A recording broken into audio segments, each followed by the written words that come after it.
Hello, listeners, and welcome to the third episode of Season 3 of Changepreneurs, conversations that spark change. My name is Shrish Raj. I'm a leadership and a transformation coach, or now I can say that. And this episode is really special for me, very meaningful. The person who actually introduced me to what coaching is and helped me has been there in my journey throughout, whom I deeply respect as a mentor, Dr. Srirupa Banerjee, a senior leadership, transformation coach, trainer, educator, is co-hosting this conversation with me today. What makes this even more special is that our guest today is mentor to both of us. We have learned the work of deep transformation coaching from him, and his teachings continue to shape us, how we show up, not just as coaches, but as human beings. Our guest today is VanderPol, an internationally recognized leader, spirit-based teacher, and author in the field of transformation coaching and conscious living. He is the best-selling author of A Shift in the Being, a book that continues to touch lives and inspire deep transformation around the world. I'm keeping this introduction brief because just like Leon's work, we'd like this conversation to gently peel away the layers and arrive at the essence of the person that Leon is. Leon, welcome to the Changepreneurs. Thank you for having me. Thank you. It is a real privilege to be here. So, Leon, I've been following you for the last couple of years now. A lot is known about you since 2008, 2009. That's all over the place on the podcast. Not much about your growing years. Yeah. So I'd like you to share something about your growing years, what shaped into what you are today. So when you say my growing years, do you have a specific period in mind? We can Because there start were a few. as far as you can remember. Wherever the memories go, we can start from that space. Well, those minutiae details may or may not be of great interest to our listeners. So I'll try to focus on those areas of my growth that may be meaningful for our conversation today. Because the essence of my work, and you both know this, is really about the advancements of our human potential and really understanding what it looks like to evolve human consciousness at a really core level of mind and, of course, of being. And the work that we talk about a great deal is this idea of the journey of transformation, what it looks like to go on this deep inner path, which is a kind of radical restructuring of our sense of self and our purpose and our place in this world. So I can start with a bit of that because those were really formative experiences for myself as well. And one of the things that led me to ultimately create this body of work called deep transformational coaching, or just the deep work that we're doing, is because I became very fascinated with this journey of transformation on an inner plane and what it looks like to move through it, but even how we support each other through it, because more and more people are kind of awakening, you might say, to a sense that something's amiss, but also, and not just amiss in the world, but maybe even off within themselves in the way that they're living or leading their lives, and that there's something a little more to it all than perhaps they've ever known. And there is this desire to go on that journey. And so for me too, I had that very visceral experience very early on, actually in my own life. When I say early, I mean not in childhood or anything, but even from my late teens and early 20s, I already had this sense that there was more to life than I understood, and I was infinitely curious about it. And that curiosity, and perhaps too coming from a family that really gave me a great deal of freedom to explore my own world. Like, I didn't come from a family that had hard ideas or fixed ideas about what I needed to do with my life or where I needed to go with it. My mother was quite a free spirit in her own way, as was my father. So when I sort of said, these are the choices I'm making, it was all good in that sense. Good role models in that way, of people who really lived into their own lives deeply, modeling for me a way to live that I don't have to live into certain expectations or societal constructs around what it means to be successful or to live a good life. So I just went off on my own journey, and that took me to some countries around the world eventually. As you may know, I ended up living in Asia for 27 years, in Taiwan for 24 of those. And it was during those years that I would say I really went on my own deep transformational journey. That was the time when I really began to look at life through the lens of what is my deepest nature, and that's at a spiritual level, to understand myself as a spiritual being and what that really looks like. And then the other side of it on a more external plane what it really looks like to live into your highest sense of purpose for yourself, and what it looks like to come into your core work in this world. You might call it soul level work, or just purpose led work, but really what is my work in this world.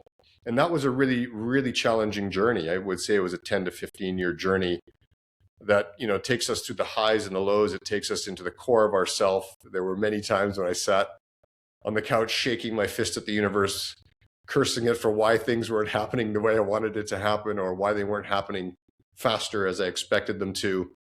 But I didn't really understand the nature of the journey at the time of transformation. I didn't understand what I had to go through to become the person for whom these high dreams I had were actually possible. I didn't understand that. But having gone through it myself, and then being able to look at it and understand it from my own lens, but also the people I've worked with in a coaching context on these deep journeys, I began to see patterns and processes and stages. And that really gave rise to the work as it stands today, what we call deep transformational coaching. And I know that's really surface level. So if there's anything in that you'd like me to kind of click on and go deeper, feel free.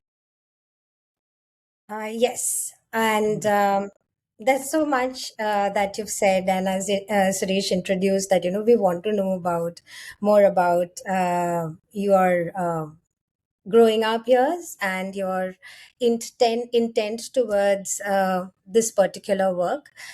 You spoke about curiosity and your parents leaving you in a certain way, to choose from whatever you want. If you Yes. can talk a little about that curiosity, though I do understand, things not happening, you going through that transformation, and you had to go through the process to get where you are. I would still like to, for the audience, understand what that curiosity was about. Like, what Right. were you really curious, and what was happening to you? Yeah, great question. Yeah, there was two pieces to it. On one piece of it was that I had, you could say, a fairly philosophical bend from an early age. I've always been an avid reader, and I was always taken by books that had some kind of a philosophical perspective on the way that life is. Like some of the early books that really shaped me were Ayn Rand's work, like Atlas Shrugged. And some of those works led me to study philosophy partly in university because I wanted to think better. I wanted to understand the essence of life, and those big questions that philosophy gives rise to was a really big part of it. And that led into an interest in psychology itself, because to understand psychology is to understand how the human mind works, how the mind makes meaning of this thing we call reality. But then to begin to understand that the mind is a real trickster, and that what reality is seems to shapeshift depending on the nature of the mind that's observing reality. And this stuff fascinated me for a very, very long time. And then coupled with that was I had a deep spiritual inclination. And I cannot say where that necessarily came from, but I was always very fascinated by the more existential spiritual books that my mother had on her bookshelves. I remember picking up many of them in the day. Some of them were so old, from the 40s, 50s, and 60s, like Science of Mind and some of these Ernest Holmes work. Some of them were more philosophical, and then the more contemporary stuff that people have heard of in the 80s and 90s, like Eckhart Tolle's work and Celestine Prophecies. And some of these books were kind of coming in, and they fueled my desire to know more about my spiritual nature. And then the big one was Conversations with God, because I think for the first time there, I started to feel the heart in relationship to spirit. There was a heartfelt sense of being drawn into something very, very vast, but also very, very loving. So that was kind of what happened on an inner plane. And I can't say what gave rise to it, but I kept following it. There was nothing in me that said, or even around me that said I couldn't pursue interests in those ways. So I simply did throughout much of my university life. But the other piece I studied in university, which is also kind of telling, was I studied international politics. Now, from a very young age, my father had in our house a gigantic stack of National Geographic magazines. Now, this is way back before the internet existed. And to be able to open one of these magazines up and just see the world, National Geographic was eye-opening. And I was seeing all these amazing places and people doing just the most incredible things, and the sheer beauty of it. Now, there was no other way for me to access that other than through these magazines. I mean, you could go to the library and pick up some books, but they were very similar. So I immersed myself in these books. often just the pictures and the stories that were written. And that was the other piece of it too, is that there was this longing in me, a kind of a call to adventure into the world. And so one of the big formative pieces for me was when I decided after university just to pick up a backpack and take a year off and go. And I bought a one-way ticket to Jakarta. So this was 1993. And so things were pretty rough in Southeast Asia for backpackers at the time. You know, the kind of gentle tourism that is now there for most people didn't exist. And it was a massive introduction to me. And I came back from that, and there was one thing that really stood out. And it was not that I hadn't seen, and I'd seen just the beauty of our world, the variety of Southeast Asia, of Europe, different continents. But the thing that stood out and the thing that formed me was this sense of our common shared humanity. Just no matter where I went, no matter what people looked like, it was this overwhelming sense of there's a connection that we all share. There's a core common humanity we all share. And that is, I think, what all those things I was speaking to kind of point to. The philosophy to understand how we think as human beings, right? The understanding of our political systems, which bring us together globally as human beings. The psychology of the human mind. And then obviously the vast spectrum of culture that we have across our planet. All of that just was giving rise to this real desire to be out in the world, kind of following however I interpreted my inner drummer at the time to be leading me. And I like to use that phrase, like I followed that inner drummer, because it wasn't always destined to lead me to happy, positive experiences, but it led me into experiences I need to have so that I could open my mind and open my eyes to the world beyond culture, beyond conditioning, and just into what we are as humans. Can you tell us a particular story or maybe a couple of stories about your experience before you shifted permanently or, for 15 years to Taiwan? Yeah, I've got many stories. I'm trying to think of a couple that stand out. There's a couple in particular. One of them, it's not so much a story with a big point or a big thematic ending or anything like that, but it was just a moment when I decided that I wanted to understand what my life purpose was. And so I bought a book, and the book was called The Path. And this book was a kind of formula that if you read through pieces and then inserted words into these blank statements, by the end of the book, you would have a purpose statement. Now, this was a really big step for me because it was my first attempt to articulate a life purpose. Now, I was still fairly young. I was in my mid-teens at that time, but I was drawn to understanding what it looked like. And so I took that book, and for a week or two, I worked through it. Now, it had a fairly Christian bent to it. It didn't bother me that much because I was raised in a Christian church, even though I'm not Christian by any religious sense.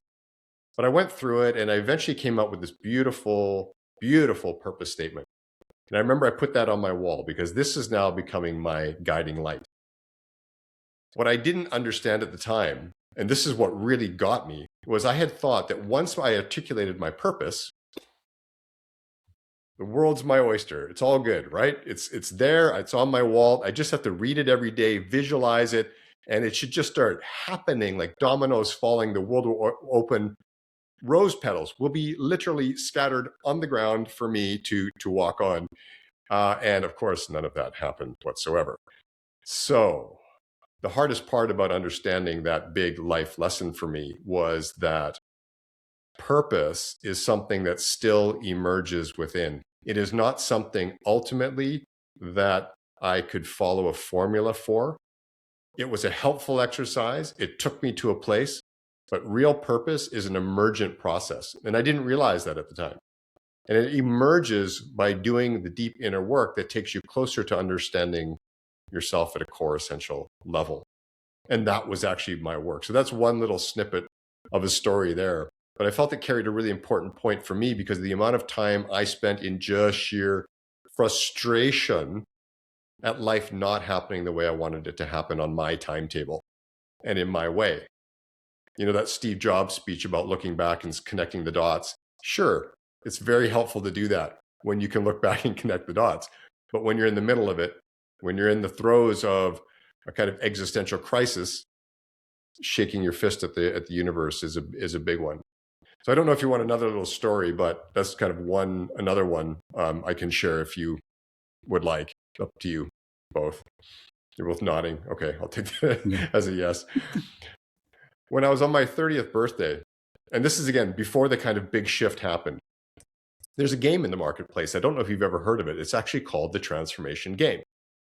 And for one reason or another, a friend of mine happened to have a copy of this. I was living in Thailand at the time, in Phuket, and I was on the verge of making a move to Taiwan. And I was just saying yes to a contract in Taiwan for a year. At the time, I had no idea it was going to turn into a 24-year venture.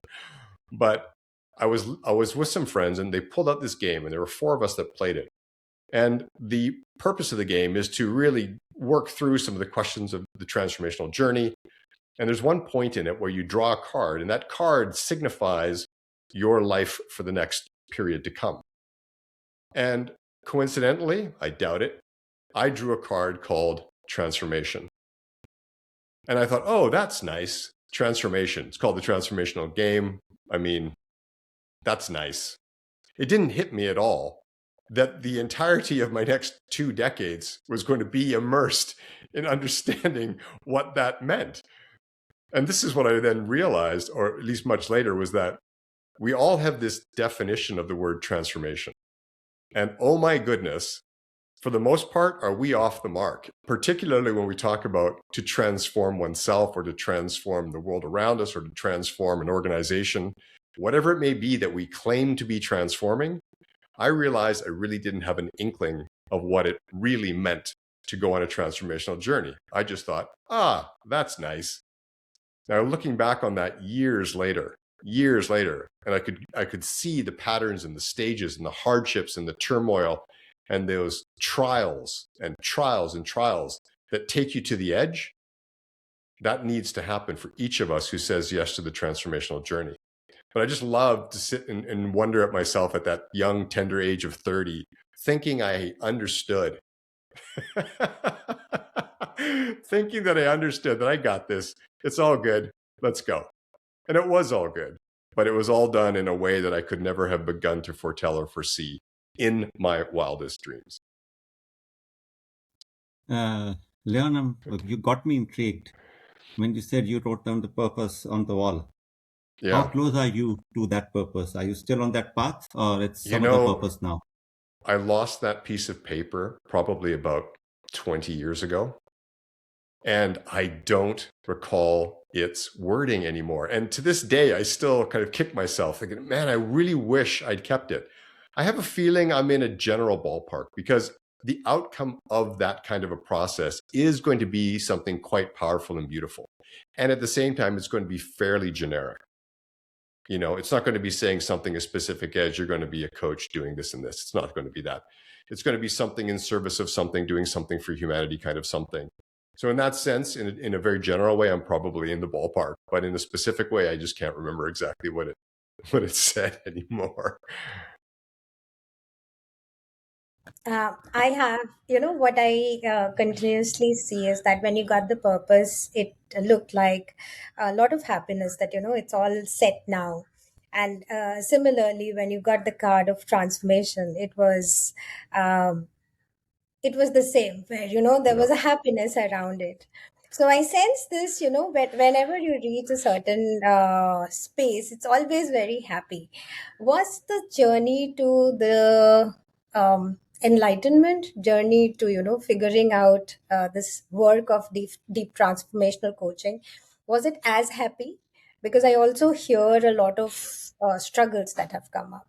So, yeah. No, I would certainly say that happiness was not really in the room a lot. Now, let me backtrack a little bit, because I think or maybe shape the context a bit, because there's 2 things happening simultaneously. In a sense, there's the deep inner journey that I'm going on. And this is a really existential crisis journey. It's a trying to come into meaning and purpose journey. And there is an immense amount of struggle happening in that, because there's a lack of clarity. Answers don't always come forth. Certainly the experiences that I wanted to have happen were surely taking their time showing up. And if they did show up, didn't turn out the way I had hoped or wanted. And there was a lot of learning because I was always taken to my learning edge. And then that often meant some kind of pain involved. So on the inner plane, there is this struggle to understand and create and make meaning. But on the external plane, I am very much doing everything I want to do. Because at this point, I am living in Taiwan, in Taipei, which was my home for about 12 years during this big formative period. And there was an enormous amount of positive things happening in my life across all levels. I had a vibrant and active friendship life. I had a beautiful, rich community of sacred and kindred souls that I was connected to that were all supporting each other on this learning journey because we were all in it in one way or another. I did work that was meaningful, and I found projects and created many projects to try things out that I wanted to try in the human development space or the leadership development space. I would just try things out. So on a surface level, I was having children at that time. I had two beautiful children born, and there was, of course, the struggles of parenthood, but also just the sheer joy of raising two gorgeous children. So there's so much goodness happening in my life on a surface level, and there was an immense amount of happiness in life in that way. So it's not really fair to say that, moving through it with all of this kind of heaviness, though that was part of me coming to know who I really am. I had to work through those things, and each of those contexts that I just shared would provide its own kind of unique challenge to help me grow. And so life kept saying, here, look it, you've got wondrous opportunity and you're making great decisions. And at the same time, we're not going to make it easy for you. Like where in life does it say it has to make things easy? It doesn't. I think we maybe have a bit of a misnomer there that, if I just visualize it the right way, or I do the right affirmations, that life will just unfold with rose petals scattered on the ground. And actually, no, there's nothing in life that says, hey, we're just going to make this easy for you. And I wasn't actually asking for that. I wasn't asking for easy, but I was asking for timely. And I was asking for it to look like I wanted it to look like. Those are my demands. And it didn't quite answer that. But just to answer that in a general way, yeah, there was still a lot of happiness during that period, for sure. Yeah. And would you say that Asian culture really helped you on the journey of discovering yourself? I Or think it put you on helped the path me of immensely. Yeah. Well, one of the things that I felt for the first time in my life one evening when I was in Bangkok, this was late in the night, and a friend and I were on these little scooters, and we were shooting down Sukhumvit Road, which is one of the major roads of Bangkok. And this is in the middle of the night. There's nobody on the road. It's quiet out. And I felt for the first time in my life, I didn't even know that I hadn't really felt this before. I felt a sense of freedom like I had never experienced. It was as though there was nothing expected of me by no one in any direction. And in being in Asia, I could be whoever I wanted to be and do whatever I wanted to do. And I hadn't realized at that point how my Canadian upbringing, and by the way, I'm Dutch Canadian in the sense both my parents are Dutch. There is a certain cultural box. We're all put in cultural boxes. And in that cultural box are imposed ways to think about the world, to think about yourself in relationship to it. And suddenly that box, that evening, it was like it just exploded. And I felt freedom. And I realized at that point that I could take my life in any singular direction I wanted to, and nobody, and I mean nobody, would care. And I don't mean that in a negative way. I mean, nobody was watching what I was doing. That's the sense of freedom I had. So Asia, once I tasted that sense of freedom, I truly followed my heart every single moment of every single day. Like it just became, there's nobody putting any limitations or constraints on who you are or how you're showing up in this world. There's nobody and no culture defining what success looks like or what right behavior even necessarily looks like. You are truly free to create life as you would like to create life. And so I absolutely did. And perhaps that was the greatest gift. There are many others that Asia gave me, but I think perhaps that was the greatest gift, was just the freedom to truly be who I am with no constraints whatsoever. And did that facilitate the shift in being? I have no doubt it became part of what I call, in the book, The Shift in Being, I talk about the importance of environment as one of the conditions that optimizes the transformational journey. And that can be in many different ways that environment impacts us. But let's say safety is a big piece of it too. You have to feel safe to really be able to be vulnerable with yourself and others. If you live in any context in which you do not feel safe and secure, you are going to be much more in your shell of ego than if you feel safe and secure. So what Asia did for me in that way was it created in that freedom a real sense of safety, but not total safety. This is the thing, because by disconnecting from Canada, what I was also in a position, what I'd also in a sense lost was the social safety net of family and government. That is a big part of Canadian living, right? I had no access to the resources that I would have had here. Let's say if I wanted to start a business, there was no, I could just go to the bank and get a loan to help me get a small business loan to start a business. There was none of that, like zero. So there is this feeling of safety, and there's a feeling of this environment providing immense freedom, which I think is a key to being able to just follow the inner guidance that you're getting and to live fully into it without any concern. That's so key. But the non-safety piece was that edge of survival.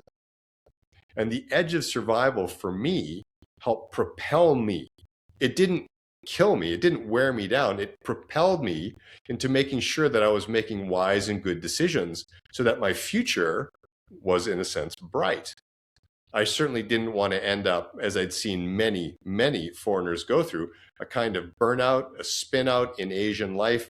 They lose themselves in it. They lose their sense of footing, and they eventually just burn out, wipe out, and have to leave for one reason or another. Now, some of them go back home, some try somewhere else, but I've seen it over and over again. And I didn't, in a sense, want to be one of those. I wanted to thrive in Asia. And I didn't want to just thrive on a mind-body level. I wanted to thrive in my relationships. I wanted my family to thrive. So that edge of insecurity that having no access to resources provided also provided the motivation and impetus. So it's funny, isn't it, how environment works that way? Like it can be both the cocoon that we talk about that allows transformation, but it can also have certain energies woven into it that stimulate evolutionary growth, but it has to be just enough, right? And that was a bit of the game, like how much is it just enough for me to stimulate my growth rather than take me to a place that maybe I don't really want to be. Talking of propelling, Leon, we'll just propel the conversation now to when you started your journey as an entrepreneur. And if I remember, it must be 12, 13 years from now when you started on this journey of deep transformation coach training. And at that time, you were father of a young family. Yes. And there must be a lot of insecurities venturing into something unknown. There were so many. Yeah. How was that journey? We'd like to hear more about it. And maybe this is another gift of Asia too, that I can also mention in this. The entrepreneurial journey for me, I think, started a little bit earlier. It started around 2006, so maybe 20 years ago, when I got married. Once I got married in Taiwan, I was free from having to work for a company to get a visa to stay and live. I could now get a marital visa. And the moment I got my marital visa, I decided to walk away from organizational kind of corporate life and simply begin to follow the inner drummer and set up my own consultancy. And that was the beginning of an entrepreneurial movement, for sure. But it coincided, as you just said, with the birth of my first daughter. So not only am I a brand new father, and as you probably both know, and many of our listeners will know, that the first time, you can read all the books about that when you want, but that's a fire by experience, trial by fire kind of thing that's going to go on there. So that was happening at the same time as I'm attempting to figure out my life purpose, because I'm not there yet. I really don't know. And at the same time, I'm trying all these adventures, some entrepreneurial ventures to move business ideas forward in different ways. And it was just this crazy mishmash of effort, just constant effort. I gave the fullness of myself to everything. And so you can imagine when something didn't work out, it often hit me really hard. Like that's when I would lay down on the couch and curse the universe for a while and go into a bit of a depression for a while. And then that would slowly, I'd have to find my way out of that and kind of get back on my horse and then attempt to ride again. And maybe the same thing happened. Another project, another adventure didn't work out. And sometimes it went a month, sometimes it went 6 months. Sometimes I thought, oh, this is it. This is going to be the thing that is my purpose. And then it just didn't. So there was a lot of that going on in that space that was highly, highly challenging for me at the time. And there was no way around it. That had to be gone. I had to go through that because what I didn't realize at the time, and I kind of alluded to this before, is that for my high dreams to come true in whatever form I was envisioning them, I had to first become the person for whom they were possible. And I didn't know that. I didn't realize that there was a becoming process. I was a bit fixed on the doing, If I could just make this thing happen externally, if you just find the right business partners, get the right idea, then. And I'm not saying I wasn't working on myself. I was. As you know, this is a big part of my transformational journey during these years. And the transformation was really, really in full bloom. So there's a lot of inner work, but I'm not connecting the dots. I'm not connecting it to realize your high dreams, Leon. You need to first become the person for whom they are possible. And when you have, those high dreams will simply unfold. Again, in hindsight, I get it. So this was all going on during that period. And it was, yes, immensely challenging to be an entrepreneur. And then by the time 2012 kicked in, 2013, when I opened the Center for Transformational Coaching, that's when things finally started to gel. And it all kind of landed for me. And it was like, okay, this is it. And I knew it. Yeah. Leon, one more thing. A few minutes ago, you talked about conversation with God. And you also talk about the spirit to talk to me. So could you just explain it to us a little, and our listeners also? Yeah. What does that exactly look like for me? Yeah. Yeah. My spiritual journey has been so intimately woven into me from a very young age that I don't even know what life is like without it. It's just been such an integral part about who I am and the way that I understand life to be. And so Conversations with God, the book series, really triggered this idea that there is an intelligence, there is a spirituality in this world that you can actually be in dialogue with. It's a funny notion, isn't it? That you can be in dialogue with spirit or with God or the divine, however you want to characterize it. And so I started talking to God. I mean, this is an inner process. I'm not saying it was coming out of my mouth. Maybe it did sometimes, but this is an inner process, which it's kind of a seeking of union, a seeking of a communion within myself. But on my journey too, as well, I would dabble in a lot of different kind of spiritual pathways. As you know, there's an immense amount out there in the world, from various religious ideas about spirituality to new age ideas about spirituality. And there's no shortage of people who are saying, this is the way it is, and this is what's true, and this is the path you should follow, and this is what you should believe. And so I dabbled in a lot of it because that's part of the journey too. It's a journey of seeking. Even though we don't really fully comprehend the depth of the need to seek in ourselves, in other words, it's all in us, there is still that external movement to learn from others and to grow from others.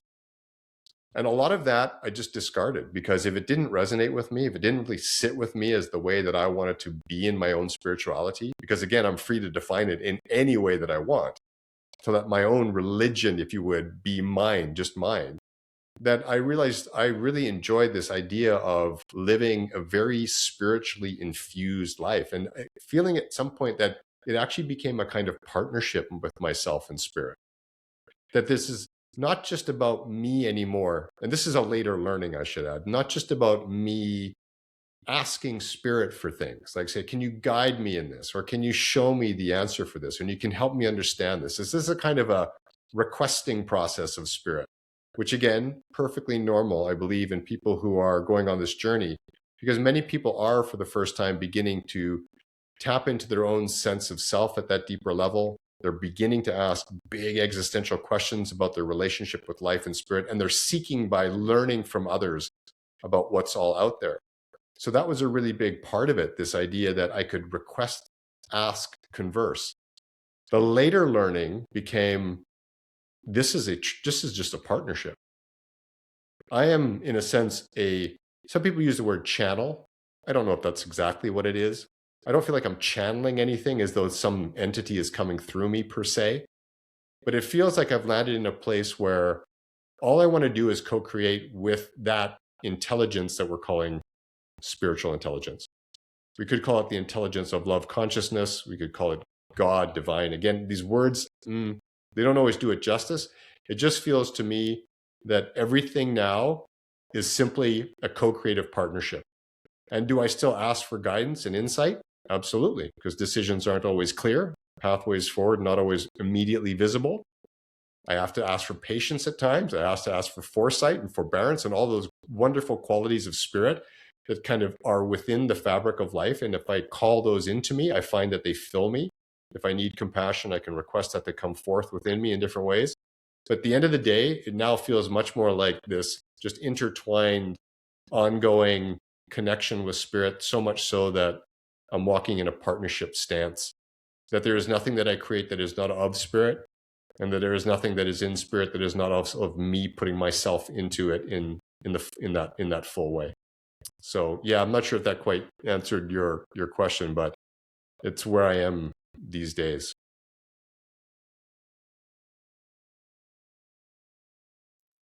I'm quite mesmerized with this entire thing. So I'm a little, how to say, not very. I more like this space, I guess. I am at a loss of words. Suresh, if you wanted That's to okay. take. No worries. It's okay just to sit and contemplate the words as well, and just sit with whatever ideas may be arising in us as we converse here. Yeah. So Leon, how do you maintain this balance between profitability, running the business, materialism, and also being in connect with your deeper self, being Yeah, the spiritual self that you are? yeah. That was another big learning of the journey of transformation that a lot of people bump into. It's this idea of, okay, I know this world in which I can make money, and I know how that works. And I know that if I, give out this much energy, I'll get this much in return. That transactional world of how businesses generally run today. And it pays the bills, and I can be successful, and I can have all the things I want, and people will see me a certain way, and I can feel good about myself. And all of that can come from just, doing work that pays the pocket. And so many people, when they confront this beckoning call to go on the journey of transformation, they hesitate a bit, because it's a bit of, but if I go on this, what am I going to lose? I get a feeling I'm going to lose my sense of self, and you will. And there's a sense, well, I might lose the things that matter to me, the people in my life, the people that I care for, and you might, because you're going to be really sitting with big questions about what you value, what you believe, and what you want to associate with. And then there's a big question around, will I be even making money in that future? What if I really follow my heart? Leon, it's nice for you that you followed your heart, but I can't. I have bills to pay, Leon. And I always have to chuckle a little bit, because there's this belief in that, isn't there? That somehow, well, there's a couple of beliefs. One, that the spiritual path is about forsaking materialism and shunning all of that, because that's what the spiritual path demands. And yes, in certain quarters, that is true. But again, those are often precepts that somebody has written on the wall, rather than it being something written on the blackboard in the sky. In other words, it's a human being's idea about what spiritual path looks like. So there's this idea that, spiritually we shouldn't be doing that. There's also this idea that there's actually no economy in the spiritual realm. Like, economy just ends. And that's the piece I have to laugh at the most. Because economy is what? It's an exchange, isn't it? It's a movement and energy of exchange of time, talent, productivity, effort, and in return we receive. And sometimes that receiving comes in the form of money. Sometimes it comes in the form of other kind of gifts. It comes in the form of help and service, right? So economy exists. The problem with the economy in this, let's call it the 3D world, is that it's quite a linear economy. I do something, I get something. We call it a transactional economy. Once you've gone through this big journey of transformation, you end up in economy. It's just that it works very, very differently than the economy of 3D. It's a non-linear economy. And it takes a while to get used to how non-linear economy works. There were many months, for example, when I was on this journey of entrepreneurial startup phase, when I would literally sit at the beginning of a month and not have a clue where my income was going to come from. There were years when I would sit January 1st and I would look at my books and go, I have no money on the horizon. Like literally, there's nothing that will pay me money on the horizon. Now that's frightening, isn't it? Because it's that fear that propels people right back. Well, then I better just go out and find the thing that would get me the money. I'll just go do that thing. Because rather than leaning into what the learning is. So I kept choosing though, I'm just going to keep leaning into the learning. And every year, at the end of that year, I would open those same accounting books and look at that. They were full of money. So this took a while for me to become, let's call it trusting of. Like, does this non-linear economy where I can follow my heart and look at that, money shows up, does this actually work? And I'm happy to say, yes, it does. But it doesn't just happen because I had a wishful thought that it would work. I had to do the inner work to become a person who is part of non-linear economy, which means I have to start looking at my time, energy, talent, gifts, and how I feed the economy with those. And I also have to completely let go of, if not shapeshift, my idea of how I receive economy coming back to me. So as an entrepreneur, one of the things I had to learn to do, and this is just going to sound outrageous to so many people, is that I got rid of any idea that at the Center for Transformational Coaching, at the end of a year, we had to hit any sense of benchmark around money. It was literally just whoever comes, comes. What we earn is what we earn. Can we trust that? And I had to work with people who were willing to lean into that with me. Because they'd say, well, Leon, if we don't do these things and set this work plan and have this schedule and set these systems in place, we don't know if we're going to have money at the end of the year. And I would have to say, you got to trust this. You got to trust me. You got to trust our guidance in this. You got to trust what we're creating here, and we can go forward with this. And here's the funniest thing. So I'll share a bit of insight into where the business is today. Okay. So about 9 months ago, I decided to take a step back from being manager of operations at the center. I should say managing director. I guess that was it. And I brought in Jonathan as the managing director. And I decided to take a step back and just let things be. And as Jonathan came in, interestingly enough, him and the sales marketing team decided to put together, and I wouldn't say that I had no part in this. I did have a part in this. They decided to put some numbers down. We're going to do these numbers by the end of this year. And guess what happened? Registrations fell off a cliff. We were all ready to welcome in. We built the systems, we built the work plans, we built the mechanisms for all of this to come in. And the moment we set hardcore targets, the first time ever, we didn't even come in the ballpark of those targets. And all the years that I set 0 targets, we had abundance. So guess what the first thing I did was, when I kind of came back in a couple of months ago, I forget the targets. Like, just let those go. We have to be working more in the nonlinear economy. And we have to stand as an organization to understand how that works. And that's not easy for people, because right now there's a contraction going on globally We can feel it. People are stepping back from immediate spending. The coaching industry is feeling it too. People are not just saying yes to coach training as readily as they did before, because there's a lot of a sense of, maybe I should keep my money a little bit closer to me.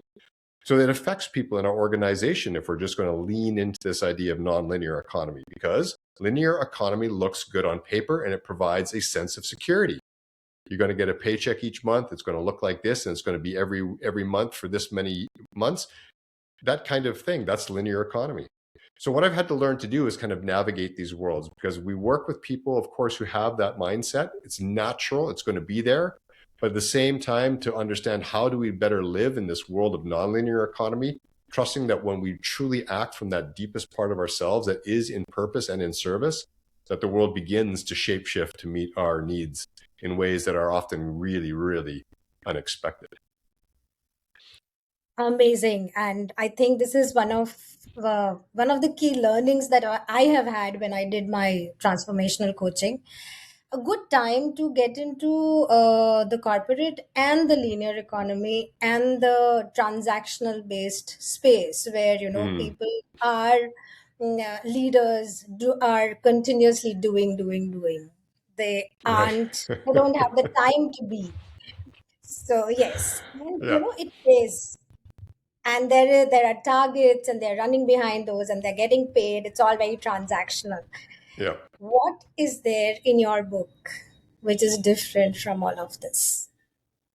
Now, in my book, can you say, you mean the Shift in Being book for leadership? Leadership, yes. Yes. Okay. So in that sense, this is what's really interesting. So let me paint it for the listeners. The book is called A Shift in Being, A Guide to Evolutionary Leadership and the Way of Transformation. So a lot of what I've been talking about here are the dynamics of the way of transformation. And effectively what that means is it's going to take people into their deepest interior reality to begin to really reconfigure and recalibrate their entire way of understanding themselves and their purpose and their place in this world, so that they come out as sovereign, whole self, much more heart-centered human beings and leaders. But what also happens is it takes us from this kind of 3D world that we're living in, this very transactional world, which is so much driven by this idea that we have to hit certain markers and be productive and create things. And I mean, the whole business world has been taught this culture, globally speaking, and it has made many people fantastically rich. It has uplifted millions upon maybe billions out of poverty. There's nothing inherently wrong with any of this. It's just a way of living in the world. But now we're starting to see the cracks. We're starting to see the soaring burnout rates amongst people. We're starting to see increasingly toxic environments. We're starting to see insanely long hours. We're starting to see economies that are cracking in different ways under systems that were built like this. Yeah. So we're starting to see the cracks in the systemic way of looking at the world. And I think there's at the same time a real sense too that leadership, at least at a macro global level, a lot of leadership has failed us. And I don't think that's wholly true, because I still really bank on the belief that, our world has become exponentially better than it was 200 years ago in so many ways. We have luxuries and little ways of living in life that are so much more easeful. We have the right and the ability to pursue our highest dreams if we so desire. We have so much given to us. And it was the way we thought about leadership and business building that actually, created a lot of this. So again, I'm not undermining any of it. But we do realize that, that old Marshall Goldsmith book, What Got You Here Won't Get You There. There's a sense that what got us here, it's kind of done. And we've kind of reached that. And that organizations are beginning to look for new models of organizing and new models of leading. And this is where this book, Evolutionary Leadership, is coming in. It's not here to impose a way to lead. That's the big piece. It's not a system or a method for leading. It's a way of going into yourself so that you can recalibrate and reconfigure your understanding of the self and nature, and then understanding of your relationship to others and to your work, so that you begin to lead much more from your highest awakened nature, which is a much more expansive state of mind and being that most people are aware of.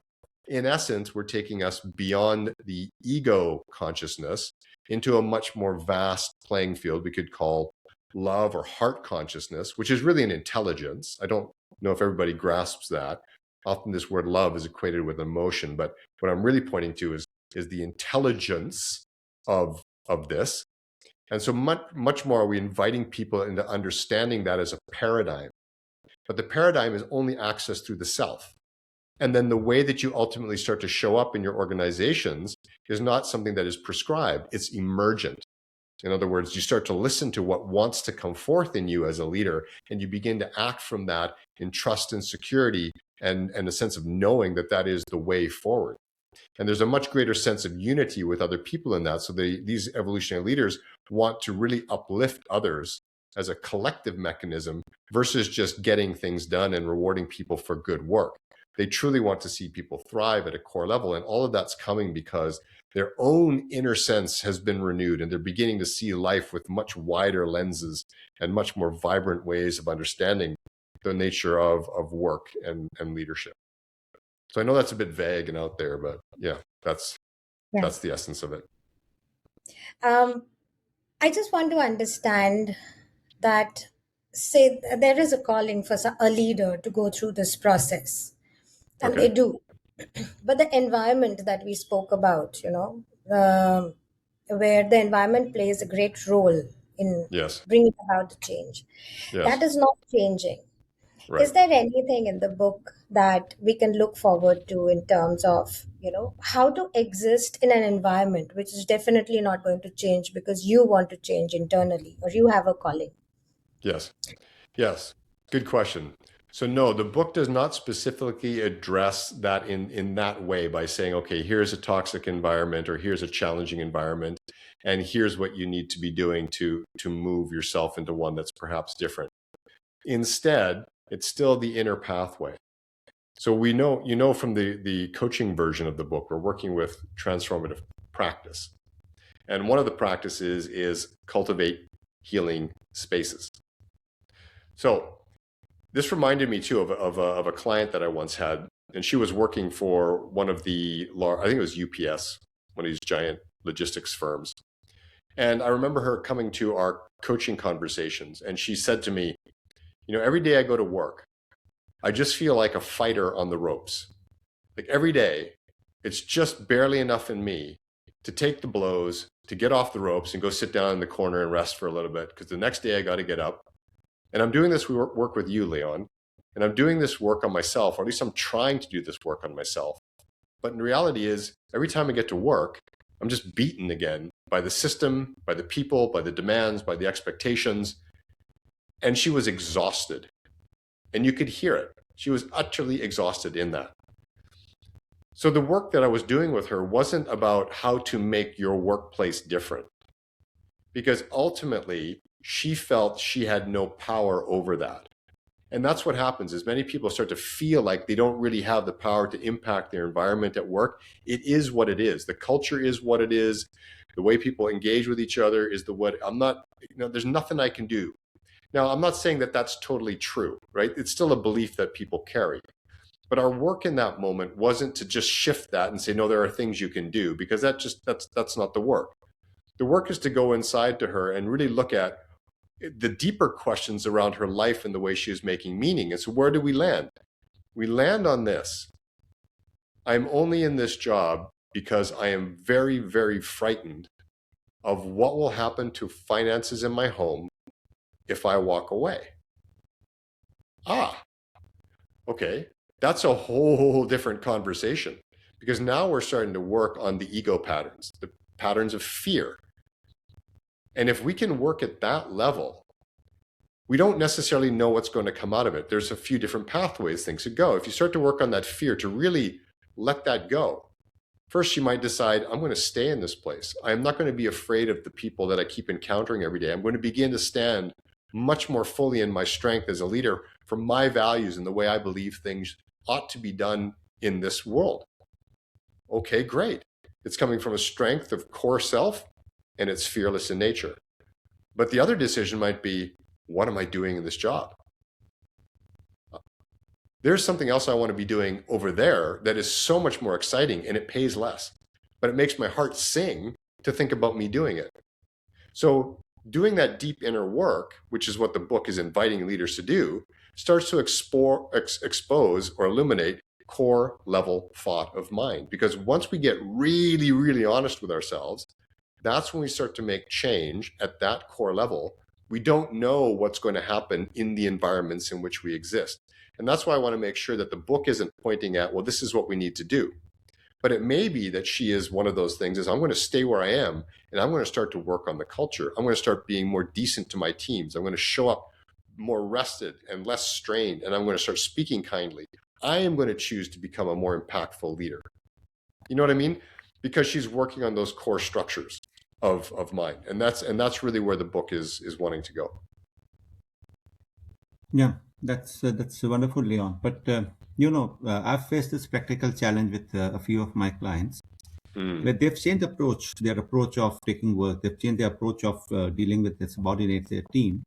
And then what happens that the team becomes very lax, doesn't work, and then they have to resort back to the same approach of the stick and the cattle approach of getting the work done. Right. I would put it that way.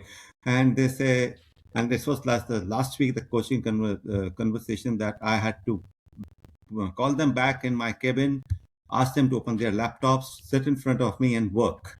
Right. And that got me thinking, what am I doing here?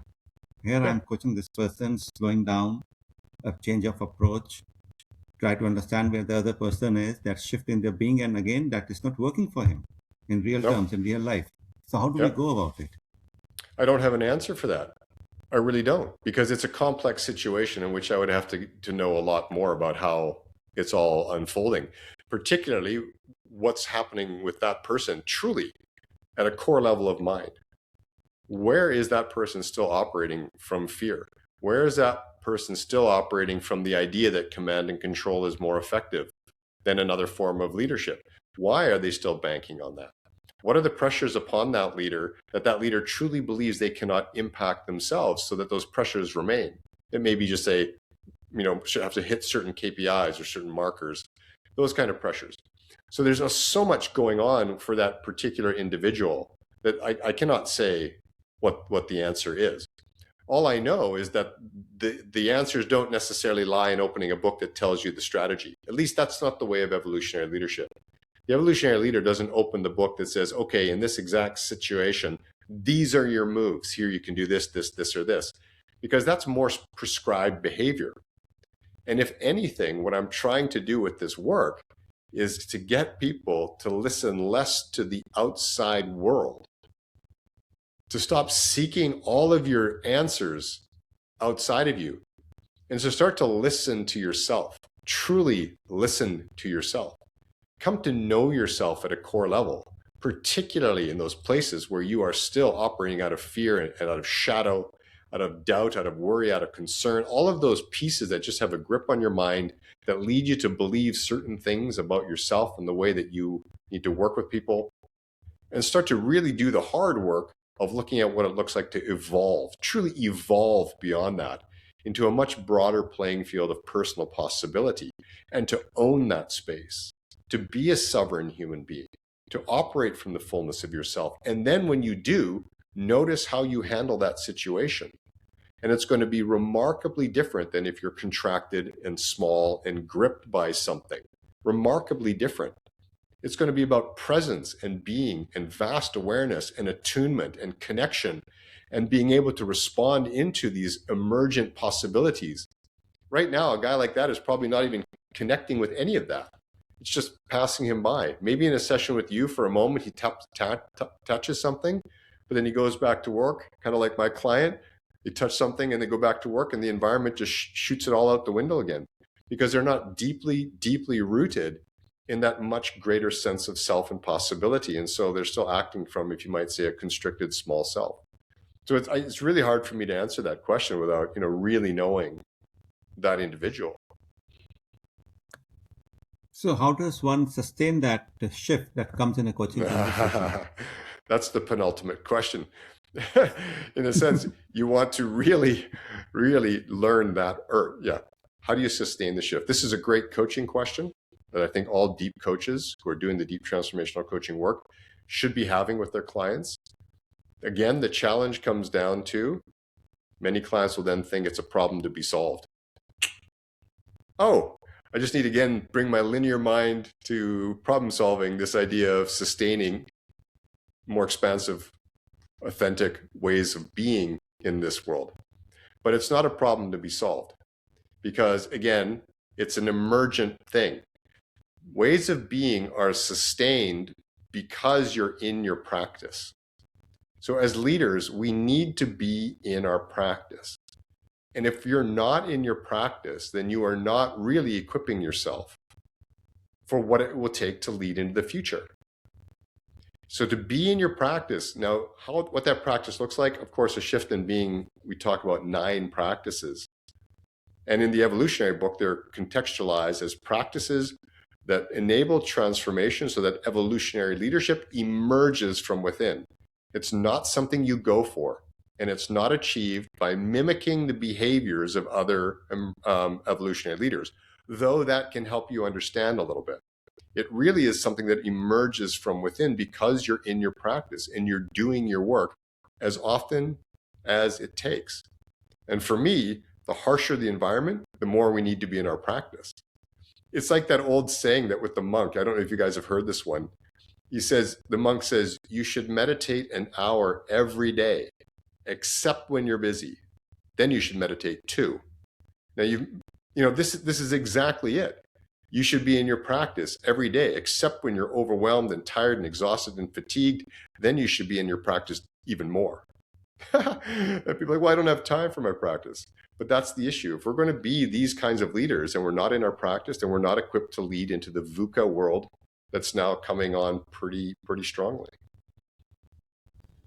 So this looks like, it's like going to the gym. You have to go to the gym every single day.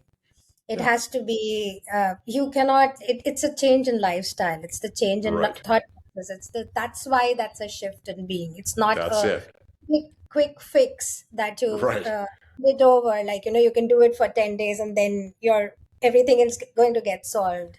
You Right. have to be in the journey and then let it evolve. Exactly. Amazing. And you have to trust it, and you have to trust yourself in it, and you have to be operating from probably the deepest yearning of your soul to be about that. Because if it's not coming from the deepest place in yourself, the truest part of yourself that wants to be self-expressed, it's not going to happen. Right? So, Leon, before we end this podcast, I have one question that comes from every deep transformation coach that comes out of the academy. And I would really like to know, how did you do the explaining of what deep transformation coaching is to clients? So when we pass out of the academy, we don't know how to make the clients understand what deep transformation coaching is. Right. So I learned something many years ago from I guess you could call him a business coach, trainer named Steve Chandler. And Steve said one thing. He said, never sell the concept, sell the experience. And I took that to heart. And therefore, to answer your question, the first thing I do is I give someone an experience. I don't even spend any time trying to explain a concept. Give them the experience. And you can experience a deep coach in both the session space, and you can experience a deep coach standing by the water cooler, having a cup of water or a cup of coffee. You can experience them sitting in a meeting room. You can experience them, on a walk in nature. Because the deep coach who understands that it's all about the experience is always in their practice, meaning they are that. And when they're not, they do the work to return to that. And so therefore, they're always in their practice. They're always in the zone of being the one who creates the experience for others to understand what it is like to be with a deep coach. And that's as simple as that. And then, of course, once people experience the person, there may come a time when a little explanation of the concept is helpful. And in that case, every coach, I suspect, is going to say it a bit differently. Much of what I've been using today to share the journey with you, that languaging is language that I use when I speak with a person. But I'm also listening very intently for their readiness. For their readiness.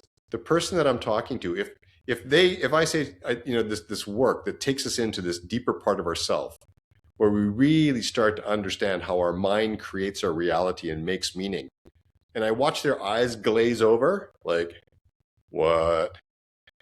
I know it's not for this person for me to go into the minutia, the details of what deep coaching is. There's no point. I can just say, look, my work here is just to really help people come alive, to really help them come alive in life. They go, oh, good. That's good. It's like, yeah, it's good. Right? That's enough. But they're going to be those people that lean in a little bit more. They want to understand what I just said. I mean, and then they start talking about their own life. Now they go, yeah, I've been kind of thinking lately. And then they go. And that's the moment. Now you're in it with them. Yeah, I've been thinking lately. Like, good.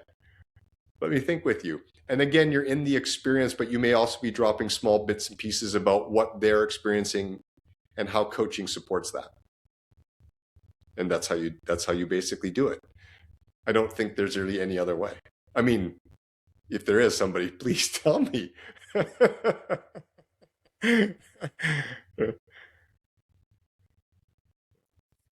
So yes, this is really good. The conversation that we had, and I do understand that, when you are talking to people as coaches who are new and who want to, practice deep transformational work, they want to get somebody to agree. But it is also a part of the work to see whether the other person is prepared for it or not. Right. You just don't go ahead and practice it on anybody who is available and willing to, sit with you. So you look at that. Exactly. It's a part of who you are too. So you Yeah. develop your being, and then you find the people who actually match that frequency, and then you do the work rather In your than doing business, it. right.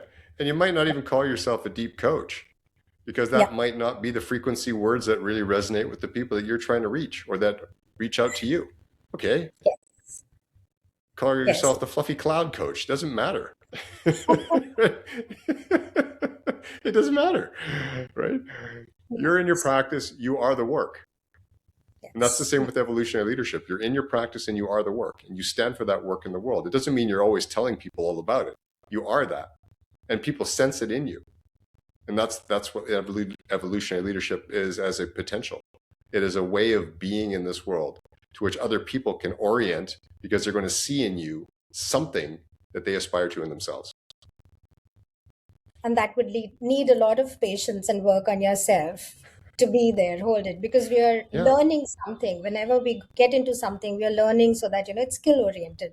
Let us it get is, skilled in right? it. Let us practice it immediately, and let us get other people to transform. So you have to Yes, hold back. Yes. yes. But I do believe there's a way to accelerate it. And this is one big piece of, the why we do the work in the deep coaching world and in the evolutionary leadership world to come, is because when I went on my journey, I was just kind of feeling my way in the dark. But now we understand some things. And one of the accelerants of this work is undoubtedly doing this in community with others. Undoubtedly. And we learn as deep coaches how to create those very sacred, vibrant spaces in which people can do deep, deep healing work in very short amounts of time that accelerate them much more rapidly down the transformational path than if they were just feeling around in the dark like I was doing, dabbling with bits and pieces. So we're learning that there are ways to accelerate the advancement of human consciousness, and these are exciting, but it lands on one thing. We call it spiritual partnering. You remember that word. It's spiritual partnering. It's doing this work, being in our practice in community with others.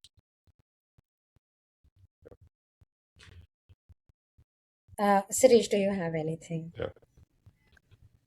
I think we are good in a good space to end. It's a beautiful conversation. Wish it could keep on going and going, but then to bring it to an end But I also. thank you. I thank you. It's really great. Thank you. Yeah. Like the first thing that Leon teaches us that deep transformation coaching work also has a time foundation to it. You just can't keep on going on for hours and hours together. So we'll just practice that now. Thank you, Leon, for your time. When it's over, Thank it's you for over. this amazing conversation. Yeah. And thank you, Thank Dr. you both. Srirupa, Yeah. for coming to this space and having this conversation with us. I'm Thank you. absolutely privileged. I'm so happy we could do this. I'm too. Really good. Thank you. Thank Thank you. you.